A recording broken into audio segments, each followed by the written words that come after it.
All right, diving into the world of Dr. David R. Hawkins today.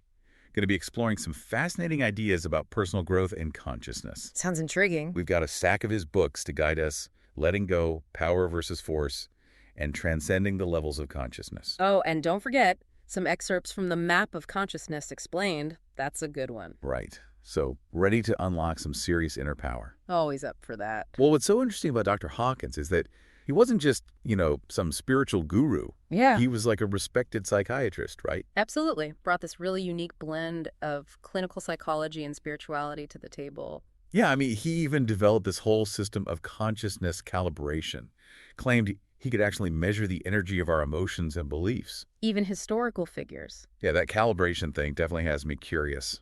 But let's start with letting go for now. Good place to start. Seems like the core concept there is the power of surrender. But I gotta ask, how does surrendering actually help us grow? Seems kind of counterintuitive, right?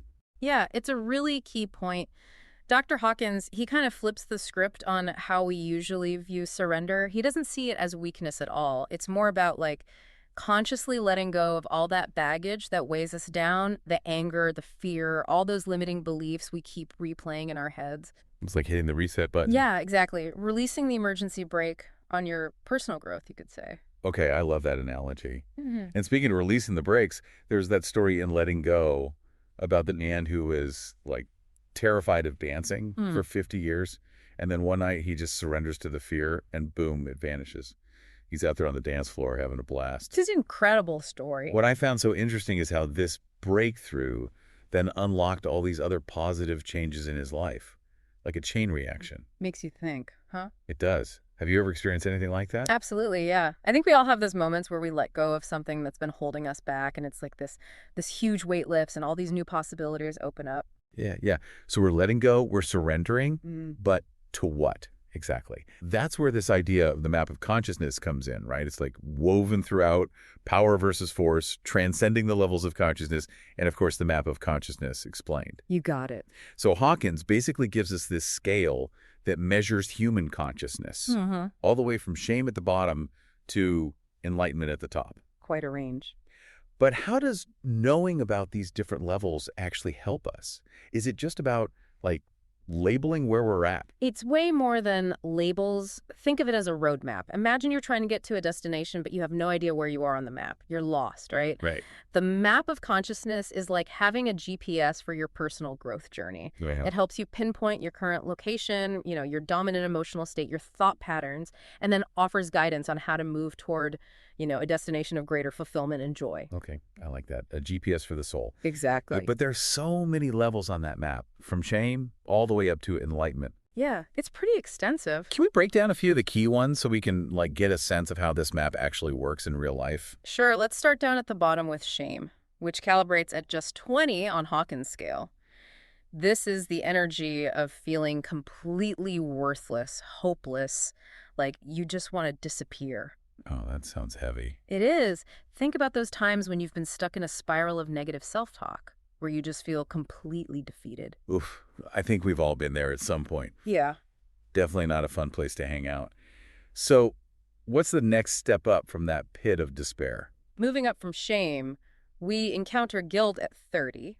This is where blame and self-punishment take center stage. Oh, okay. It's that voice in your head that says it's all my fault or I'm not good enough. It can feel like you're carrying this heavy burden of responsibility for everything that goes wrong, even if it's totally out of your control. Yeah, it's that feeling of constantly beating yourself up, right? Like you can never quite measure up. Exactly. And then just above guilt comes fear at 100, which, I think we can all relate to. Oh, yeah. This is where anxiety, insecurity, and that desperate need to control everything kicks in. It's that what if something bad happens feeling constantly looming over you. It's that feeling of always being on edge, like waiting for the other shoe to drop. Yes. It can be exhausting to live in that state of constant fear and worry. Totally. Okay, so I've got shame, guilt, and fear. Those all sound pretty heavy. But what comes after fear? Do we finally get a break from the doom and gloom? We do. Just above fear, we have desire at 125. This is where craving, drive, and the pursuit of external rewards come into play. Okay. We all experience desire, right?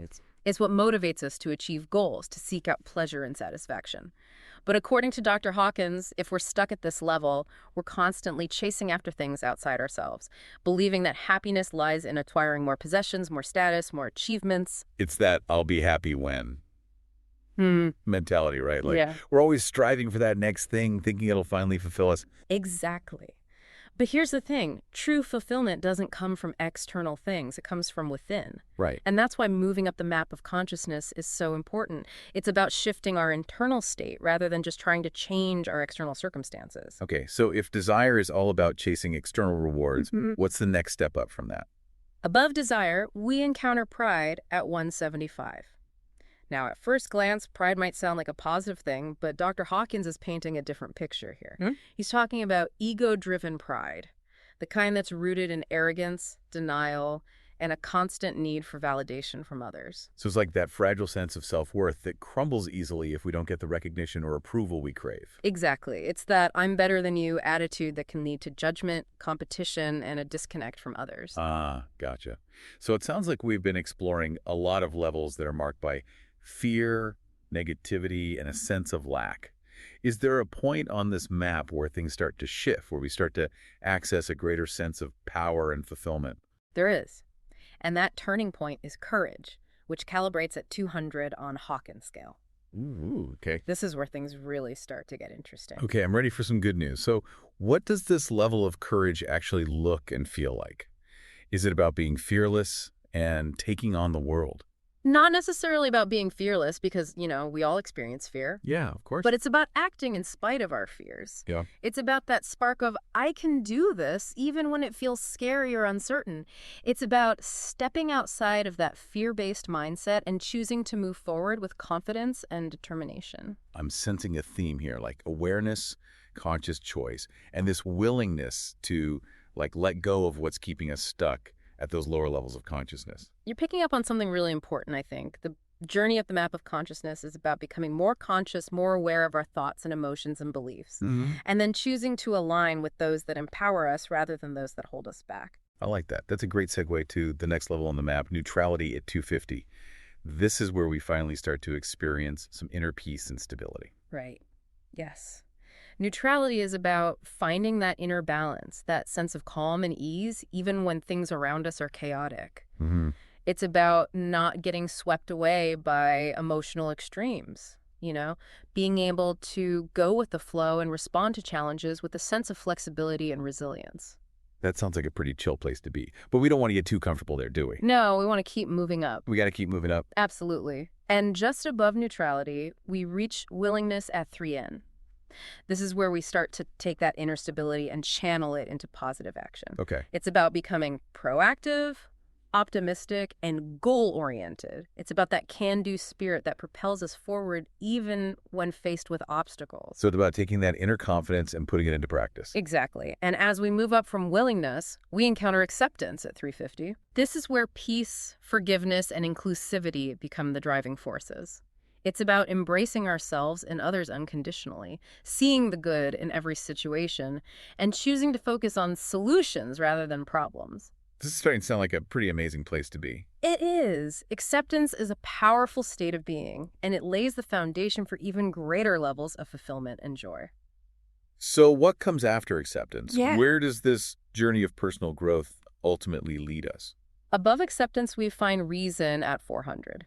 This is the realm of the intellect, logic, and objective thinking. Okay. It's about being able to detach from emotional biases and see things clearly, to think critically, to make decisions based on sound reasoning rather than impulsive reactions. So it's the realm of the mind, but not just like the thinking mind. There's a higher level of understanding at play here, right? Exactly. It's about accessing a deeper wisdom that goes beyond just facts and figures. It's about understanding, the underlying principles that govern life, the interconnectedness of all things, Right. the power of our thoughts and beliefs to shape our reality. Wow. It sounds like we're starting to tap into some pretty profound insights at this level. But we're not done yet, are we? Nope. There are still higher levels to explore. There's still higher levels. And as we move up from reason, we enter the realm of love at 500. Okay. Now, this isn't just romantic love or even the love we feel for our family and friends. Okay. This is a A more expansive, unconditional love that encompasses all beings. Okay. It's the love that transcends differences, sees the divine spark in every living creature, and embraces the interconnectedness of all life. It's beautiful, a truly expansive kind of love. It is. So, from this place of love, we can truly begin to make a positive impact on the world. That's the idea, yeah. Okay, so love is the key to creating a better world. It's definitely a vital ingredient. I like that. And above love, we have joy at 540. Think inner peace, gratitude, serenity. It's that quiet bliss that radiates from within, regardless of external circumstances. It's a beautiful state of being. That sounds pretty incredible. Like you're just filled with this sense of contentment and well-being, no matter what life throws your way. Exactly. And then at 600, we have peace. This is the energy of transcendent serenity, unity. It's a state of complete inner harmony where you're no longer troubled by the ups and downs of life. You've reached a place of deep acceptance and understanding, and you're able to see the perfection in everything, even the imperfections. Powerful stuff. Wow, that's a profound level of peace to even contemplate. And finally, we reach the peak of the map, Enlightenment, at 700 to 1,000. This is the full realization of one's true nature, a state of complete oneness with the universe. The ultimate goal. It's something that very few have attained throughout history, but it serves as a powerful reminder of our ultimate potential. Absolutely. Okay, that's a pretty incredible journey to even imagine. Yeah. But here's what I'm wondering. How do we actually move up this map? Is it about meditating for hours on end, renouncing all worldly possessions, and becoming a hermit in the Himalayas? Well, those paths might work for some, but Dr. Hawkins offers a more, shall we say, grounded approach. He makes this crucial distinction between force and power in power versus force. Right. He says that levels below 200 are all about force manipulation, control, aggression. It's a struggle to get what you want, often at the expense of others. It creates a lot of resistance and suffering. So it's like trying to force your way through life. Exactly. But when you operate from the levels above 200, you're aligned with true power. Love, compassion, wisdom. Cool. It's about working with the natural flow of life, creating win-win situations, and influencing the world through inspiration and cooperation rather than domination and control. Yeah. Okay, I'm starting to see how understanding this principle of power versus force can help us make more conscious choices in our own lives and relationships. Definitely, it's a game changer. It is. So we've got this map of consciousness, this distinction between force and power. But how do we actually start putting these concepts into practice? What are some tangible steps we can take based on letting go to move up this map and align with our true power? Well, one technique Dr. Hawkins emphasizes is the practice of conscious surrender. Oh, It's about becoming aware of those negative emotions as they arise, the anger, the fear, the frustration. And instead of resisting them, judging them, or trying to suppress them, you simply choose to let them go. so it's almost like saying to yourself, okay, I feel this anger right now, but I'm not going to let it control me. I'm choosing to release it. Exactly. It's not about pretending the emotion isn't there. It's about acknowledging it, accepting it, and then consciously choosing to let it go. He compares it to holding a ball underwater. The more you try to push it down, the more it wants to pop back up. But when you simply let go, it naturally floats to the surface. That's a great analogy. So it's about releasing that resistance to what is and allowing the emotions to naturally flow through us. That's a great way to put it. And it might not be easy at first. It's a practice, a muscle you develop over time. Right. But even those small acts of surrender can have a profound impact. Yeah, that makes sense. But what about those limiting beliefs that keep us playing small? Those thoughts like, I'm not good enough, I'll never succeed, I don't deserve to be happy. Does Dr. Hawkins have any advice for tackling those? He does. He talks about the importance of questioning those beliefs. Like, where did they come from? Are they actually true? Or are they just old tapes playing in our heads based on past experiences or messages we received from others? Right, so it's about challenging those limiting beliefs and see if they actually hold up under scrutiny. Exactly. And then it's about consciously choosing to replace them with positive affirmations that support our growth and well-being. Okay. He emphasizes that our minds are incredibly powerful and we can literally reprogram them by choosing new thoughts and beliefs. So instead of saying, I'm not good enough, we might start affirming, I am worthy, I am capable, I am enough. Precisely. It might feel a little silly at first, but the more you repeat those affirmations, the more your subconscious mind starts to believe them, and the more they start to manifest in your reality. Okay. I'm definitely going to start experimenting with some affirmations. Now, Is there anything else from letting go that we should touch on before we move on to the other books? There's one more technique I think is really helpful. Dr. Hawkins talks about the importance of surrounding yourself with people who are already operating at the level you aspire to reach. I like that. He calls it hanging out with the winners. I love that.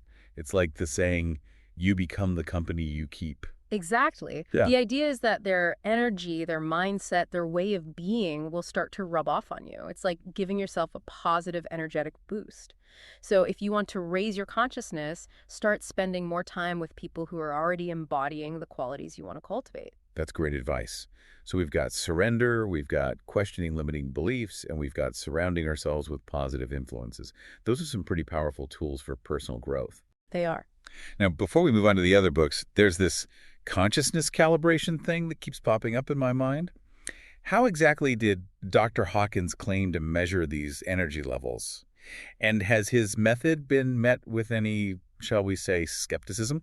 Yeah, well, his method, which he describes in detail in the Map of Consciousness Explained, involves using muscle testing, also known as kinesiology. Okay. The basic premise is that the body goes strong in the presence of truth and weak in the presence of falsehood. Huh, interesting. So by asking a series of carefully worded questions and observing the body's response, he claimed to be able to determine the energy level of a thought, an emotion, a belief, or even an historical figure. So it's like the body is giving us clues about the underlying energy of things. Exactly. He believed that our bodies are incredibly intelligent and intuitive, and that they're constantly responding to the energetic frequencies around us. That's pretty fascinating. It is. So, like, our bodies are inherently wired to recognize truth. That was his belief. I can definitely see how this whole calibration thing might be a bit controversial. Oh, yeah. Has it been met with much resistance or pushback from the scientific community? It has, but, that's to be expected when you're presenting ideas that challenge conventional thinking. Dr. Hawkins wasn't afraid to push boundaries and explore unconventional territory. He was a pioneer in the field of consciousness research, and his work continues to inspire and intrigue people all over the world. Well, I have to say, I'm definitely intrigued, and I'm really curious to learn more about this calibration method and how it all works. We'll delve deeper into that in the next part of our deep dive. Perfect. I can't wait. Welcome back to our deep dive into the work of Dr. David R. Hawkins. We left off with this whole idea of consciousness calibration, and I'll admit it's pushing my boundaries a bit. It's a fascinating concept for sure. But what if we can actually measure the energy of our thoughts, emotions, even entire societies like Dr. Hawkins claimed? It's right at the heart of the Map of Consciousness Explained. One of the core principles is that everything in the universe, like from a tiny atom to a vast galaxy, emits an energy pattern, a specific frequency. Okay. And Dr. Hawkins saw this energy as a direct reflection of consciousness itself. So it's like everything has a vibe, an energetic signature, and we can actually tune into that. I'm starting to think about like how that plays out in everyday life. Like when you walk into a room and you can just feel the tension. Yes. Or you meet someone new and you instantly feel a sense of connection. Is that kind of what we're talking about here? That's a great example. Dr. Hawkins would say that those vibes, those frequencies, they're telling us something important about the underlying nature of things. Yeah. They can reveal whether something is aligned with truth or falsehood, with love or fear, with, life-enhancing or life-depleting energy. Okay, I'm starting to see how this connects to the map of consciousness. So when Dr. Hawkins says shame has a calibration of 20 and enlightenment has a calibration of 700 to 1,000, he's saying those states of being emit very different energetic frequencies. Exactly. He believed that shame, guilt, fear, those lower levels on the map, vibrate at a much lower frequency than love, joy, peace, those higher levels. Okay. And get this. He believed that those frequencies, they directly impact our experiences, our relationships, even our health and well-being. So it's not just about how we feel on the inside. It's about the actual energy we're radiating out into the world. That makes me think about the people I choose to spend time with. I've definitely noticed that, like, being around negative people can really drain my energy. Right. While being around positive, uplifting people makes me feel energized and inspired. You're hitting on a key point. Dr. Hawkins believed that we're constantly exchanging energy with the people and environments around us. Yeah. So it makes sense that if we want to raise our own consciousness, we'd want to surround ourselves with, people and things that vibrate at a higher frequency. Okay, that makes sense. But let's go back to this idea of truth and falsehood, which you mentioned earlier. Yeah. How did Dr. Hawkins actually use calibration to determine whether something was true or false? And where does the whole muscle testing thing come into play? Well, He believed that truth has a very different energetic signature than falsehood. He saw truth as being aligned with, life, with love, with the inherent goodness of creation. Hmm. And he saw falsehood as being aligned with, fear, negativity, with those forces that diminish and drain life. So truth is like expansive, life-giving energy, Right. while falsehood is contractive, life-depleting energy. You got it. And he used muscle testing as a way to tap into those subtle energetic differences. Okay. He found that when people held a true statement in mind, their bodies would naturally go strong. But when they held a false statement in mind, their bodies would go weak. That's pretty wild. Mm-hmm. It's like our bodies are inherently wired to recognize truth, even if our minds are trying to convince us otherwise. That's exactly what he believed. He saw the body as a powerful source of wisdom, often wiser than the conscious mind. And he believed that muscle testing was a way to, access that deeper wisdom, Yeah. to tap into those subconscious knowings that can guide us toward truth and alignment. Okay, I have to admit, this is pushing me out of my comfort zone a little. It's definitely pushing boundaries. But I appreciate your willingness to explore these unconventional ideas with me. Well, you got to keep an open mind. That's right. I'd say skepticism is healthy. It's important to, question things, to do your own research, to not blindly accept everything you hear. Right. But I'd also encourage them to, keep an open mind. Dr. Hawkins dedicated decades to researching and refining his method. Yeah. And he presents a compelling body of evidence that suggests there's something very real to this idea of consciousness calibration. So it's like, don't knock it till you try it. Exactly. Read the books, experiment with the techniques, see if they resonate with your own experience. You Yeah. might be surprised by what you discover. I'm all about keeping an open mind and exploring new possibilities. And speaking of exploring, there's this fascinating concept in the map of consciousness explained that I'd love to delve into the database of consciousness. What is that all about? Now, this is where things get really mind-blowing. Dr. Hawkins proposes that we're all connected to a vast, interconnected field of consciousness, a kind of universal library of knowledge and wisdom that transcends time and space. Okay. He believed this database contains all the information that has ever existed or ever will exist. And get this. He believed we can tap into this infinite source of knowledge through our own consciousness. Wait, so it's like we all have Google in our heads. That's a great analogy. And he believed this database of consciousness is the source of those, aha moments, those flashes of genius and inspiration that seem to come out of nowhere. It's the source of creativity, intuition, and those profound insights that can guide us toward, our highest potential. That is so cool. So anyone, regardless of their background or education, can access this universal wisdom. He believed that was absolutely true. He saw the map of consciousness as a guide, a map for navigating this vast terrain of consciousness and accessing our own, innate potential. Now, that's an empowering concept. Yeah. But if we're trying to tap into this database of consciousness, how do we actually do it? Is it about meditation, prayer, certain brainwave states? What's the secret? Those practices can definitely help to, quiet the mind and open us up to higher levels of awareness. Right. But Dr. Hawkins believed the real key was surrender. He said that when we let go of our ego's need to control, to know, to be right, we open ourselves up to a flow of wisdom and guidance that's far greater than anything our limited minds could ever conceive of. So it's about getting out of our own way and allowing something greater to flow through us. That's the essence of it. He often talked about the difference between, the doing mind and the being mind. The doing mind is constantly trying to figure things out, solve problems, make things happen. But the being mind is simply present, open, receptive. And he believed that it's from this place of beingness that we can most readily access the wisdom of the database of consciousness. Okay, I'm starting to wrap my head around this, but I'm also wondering about the practical implications. Mm-hmm. How can we actually use this understanding of the database of consciousness to, create a more fulfilling life, to make better decisions, to navigate the challenges that inevitably come our way? Well, for starters, it can help us shift our perspective. Instead of feeling like we're all alone, struggling to make sense of things, we can remember that we're connected to this vast field of intelligence and support. Yeah. It's like knowing that you have a backup team, a cosmic cheering section, that's always there for you, guiding you, nudging you in the right direction. That's such a comforting thought. It's like knowing you're never truly alone. Exactly. And it can also help us to trust our intuition, those gut feelings that seem to come out of nowhere. Yeah. Dr. Hawkins believed that our intuition is often tapping into the wisdom of the database of consciousness, giving us guidance and direction that we might not be able to explain, logically. So it's about learning to listen to that inner voice, that still small voice within. Exactly. But what about those times when our intuition is wrong? Or when we follow our gut and it leads us down the wrong path? That's a great question. And it's important to remember that our intuition is a muscle that needs to be developed and refined over time. The more we pay attention to our gut feelings, the more we learn to distinguish between those that are aligned with our highest good Okay. and those that might be influenced by, fear, ego, limiting beliefs. Right. That makes sense.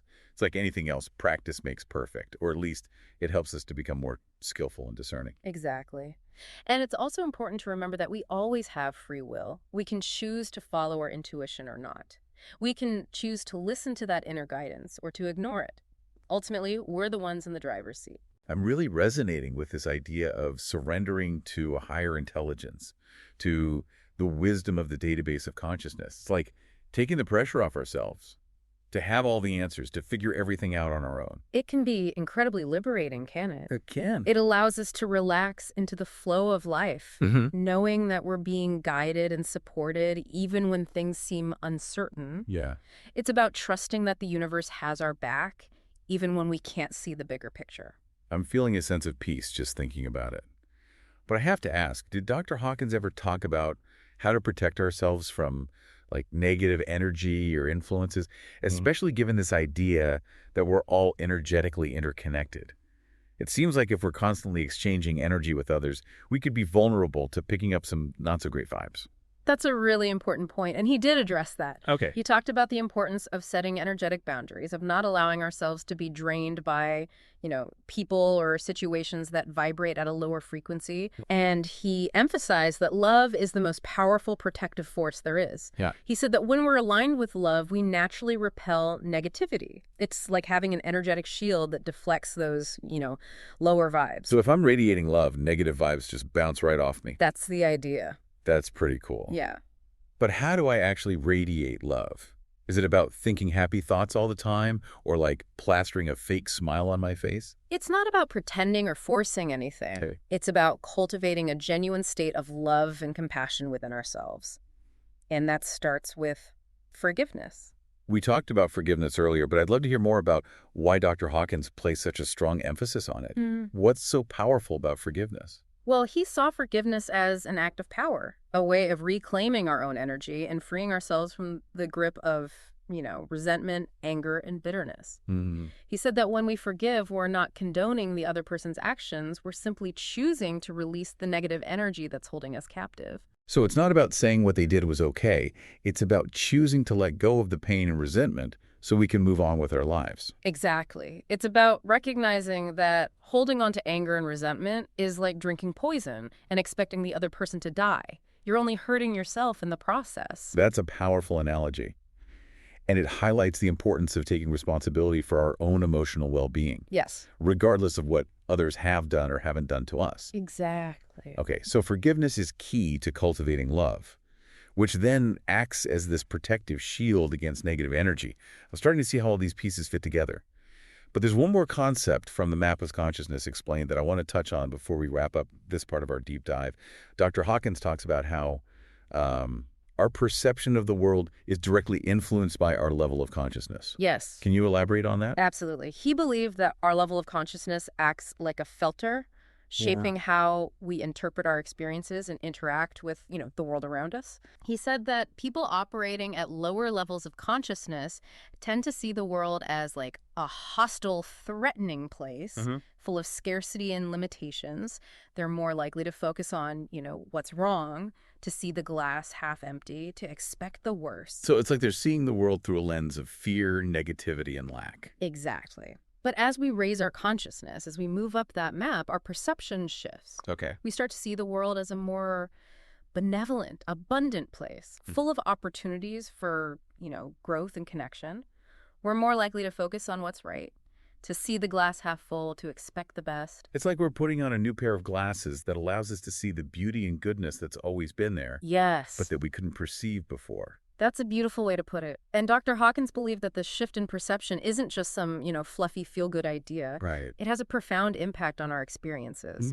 He said that when we see the world as a friendly place, we attract more positive experiences into our lives. But when we see the world as a hostile place, we attract more negativity. So our perception literally creates our reality. He believed that was the case. Yeah. And he emphasized that this wasn't about, denying the challenges and difficulties of life. It was about choosing to focus on the positive, the possibilities, the potential for, growth and transformation. Okay, I'm really seeing how all of these concepts are interconnected, from the map of consciousness to calibration to the database of consciousness to the power of forgiveness and love. It's all pointing us toward this higher way of being, this more expansive and fulfilling way of experiencing life. You're getting it. Yeah. And the best part is that we all have the power to choose this path, to embark on this journey of conscious evolution. It's not about becoming someone else. It's about becoming, the best version of ourselves. I love that. So if we want to create a more fulfilling life, it starts with shifting our perception, with choosing to see the world through a lens of love, abundance, and possibility. That's the essence of it. And in part 3, we'll explore some specific techniques from Dr. Hawkins' work that can help us to actually do that. So stay with us, fellow deep divers. We're about to unlock even more secrets of the map of consciousness. Welcome back, deep divers. We've been exploring some, pretty mind-blowing concepts from Dr. David R. Hawkins. Yeah. Like the map of consciousness, the database of consciousness, Yeah. and this whole idea of calibration. Right. Now I'm ready to get practical. Yeah. Are there some techniques or exercises from his books that we can actually start using in our everyday lives? Absolutely. To raise our consciousness and create like a more fulfilling experience. For sure. Dr. Hawkins provides a wealth of tools and techniques in his books. Okay. And one of the most fundamental is the practice of letting go. It's about consciously releasing those negative thoughts, emotions, and beliefs that are keeping us stuck at those, lower levels of consciousness. We touched on this in part 1, but I'd love to hear more about the specifics. What are the actual steps involved in this letting go process? Like, how do we actually do it? Well, Dr. Hawkins outlines a very clear process in letting go. The first step is simply becoming aware of what you're feeling. Okay. Notice the thoughts, swirling in your mind, the emotions bubbling up in your body. Mm-hmm. Don't judge them. Don't resist them. Just observe them with a sense of detachment. So it's like becoming a curious observer of our inner world without getting caught up in the drama. Exactly. It's about creating some space between you and your thoughts and emotions so you can start to see them more objectively. Right. And then once you've become aware of what you're feeling, you make a conscious choice to let it go. Okay. You can say to yourself, I release this anger, I surrender this fear, I let go of this belief that's no longer serving me. It's like we're giving ourselves permission to release those heavy burdens we've been carrying around for who knows how long. That's a great way to put it.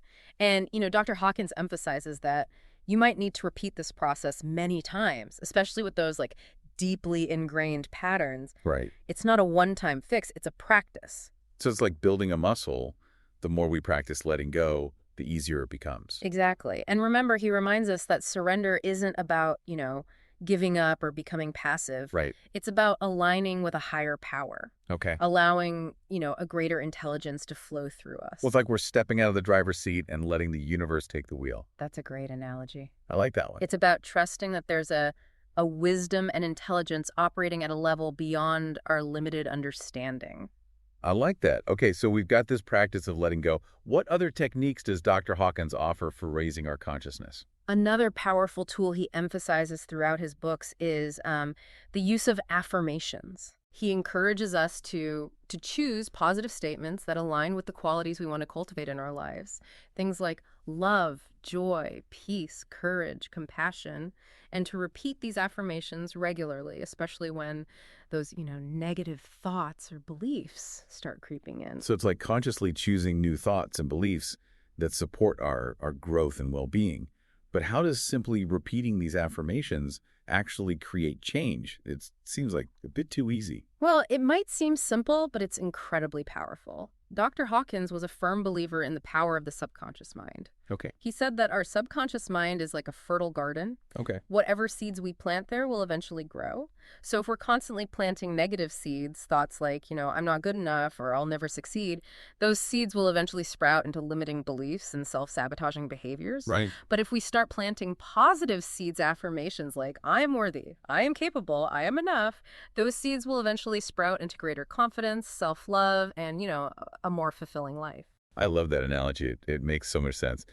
So if we want to change our reality, we need to start by changing our thoughts. Exactly. And affirmations are a powerful tool for doing just that. It's like reprogramming our mental software, upgrading our operating system to a higher level of consciousness. I like that. Now, we've talked a lot about the power of love. Dr. Hawkins considered it to be like the highest vibration, the most powerful force in the universe. Yeah. But how do we actually cultivate more love in our lives? Is this something we can just decide to do, or is it more complex than that? It's both simple and complex. Okay. It's simple in the sense that, the choice to love is always available to us in every moment. But it's complex in the sense that it requires us to confront those parts of ourselves that are blocking us from, experiencing and expressing love fully. Right. And one of the biggest blocks, according to Dr. Hawkins, is unforgiveness. We talk about forgiveness in part 2, but I'd love to hear more about why Dr. Hawkins placed such a strong emphasis on it. What makes forgiveness such a powerful force? Well, he saw forgiveness as an act of liberation, a way of freeing ourselves from the grip of, resentment, anger, and bitterness. Right. He said that when we forgive, we're not condoning the other person's actions. Right. We're simply choosing to release the negative energy that's holding us captive. So it's not about saying what they did was okay. Right. It's about choosing to let go of the pain and the resentment so we can move on with our lives. Exactly. It's about recognizing that holding on to anger and resentment is like, drinking poison and expecting the other person to die. It only hurts us in the long run. Right. Forgiveness is about reclaiming our power, our peace of mind, our, freedom to choose love over fear. That makes so much sense. It's like forgiveness is the key that unlocks the door to love. That's a beautiful way to put it. And the amazing thing is that forgiveness is always available to us. It's a choice we can make in any moment, regardless of what's happened in the past. So we've got letting go, affirmations, forgiveness. Any other tools or techniques that Dr. Hawkins recommends for raising our consciousness? He also emphasizes the importance of cultivating joy and gratitude in our lives. He saw joy as a natural byproduct of aligning with our true nature, with, our soul's purpose. Okay. He said that when we're living in accordance with our highest values, when we're expressing our authentic selves, joy naturally arises. So it's not something we have to, chase after or force. It's something that flows from within when we're in alignment. Exactly. And he believed that joy has a ripple effect. Okay. When we're joyful, we radiate that energy out into the world, uplifting others and creating a more positive and harmonious environment. Joy is contagious. I love that. It is. And gratitude is another powerful practice for, shifting our focus from what we lack to what we have. Yeah. He said that when we focus on what we're grateful for, we open ourselves up to experiencing more abundance, more joy, more love in our lives. So it's about appreciating the good, even in the midst of challenges. Exactly. It's about training our minds to focus on what's working, what's beautiful, what we're thankful for, rather than dwelling on what's wrong or what we're missing. It's about shifting our perspective from scarcity to abundance. Okay. Now, Dr. Hawkins also talked about the importance of service, of contributing to something greater than ourselves. Right. How does serving others connect to this idea of raising our consciousness? He believed that service is an expression of love, a way of extending our energy outward and, making a positive impact on the world. He said that when we focus on helping others, we shift our attention away from our own ego's needs and desires. And this can lead to a profound sense of fulfillment and purpose. Yeah. It's about recognizing our interconnectedness, recognizing that, we're all in this together. So it's about giving back, contributing to the collective good. That's the essence of it. And it doesn't have to be some grand gesture. It can be as simple as, offering a kind word, lending a helping hand, or just being fully present with someone who's struggling. Those small acts of kindness can really make a difference. They can. And he also talked about the importance of, finding our unique gifts and talents. Right. And using them to serve the world in a way that feels authentic and aligned with our soul's purpose. So it's about finding that sweet spot where our passions and our skills like intersect with the needs of the world. Exactly. And he believed that when we're living in alignment with our purpose, we naturally radiate a higher frequency, inspiring and uplifting others and, creating a more positive ripple effect in the world. I love that. This has been such an incredible deep dive. I feel like we've covered so much ground, and I'm walking away with like so many valuable insights and practical tools. Good. If you had to sum up the key takeaways from Dr. Hawkins' work, what would you say? Well, I'd say the most important takeaway is that raising our consciousness is a journey, not a destination. Okay. It's an ongoing process of, letting go of what's no longer serving us, of choosing love over fear, of aligning with our true nature, and of expressing our unique gifts and talents in service to the world. And it's a journey that we can all choose to embark on, like right here, right now. Absolutely. Every thought we think, every word we speak, every action we take is either raising or lowering our frequency. The power is always within us to choose the path of love, joy, and conscious evolution. That's such an empowering message, and I think it's a perfect note to end on. Thank you so much for joining us on this deep dive into the work of Dr. David R. Hawkins. If you're feeling inspired to learn more, we highly recommend checking out his books.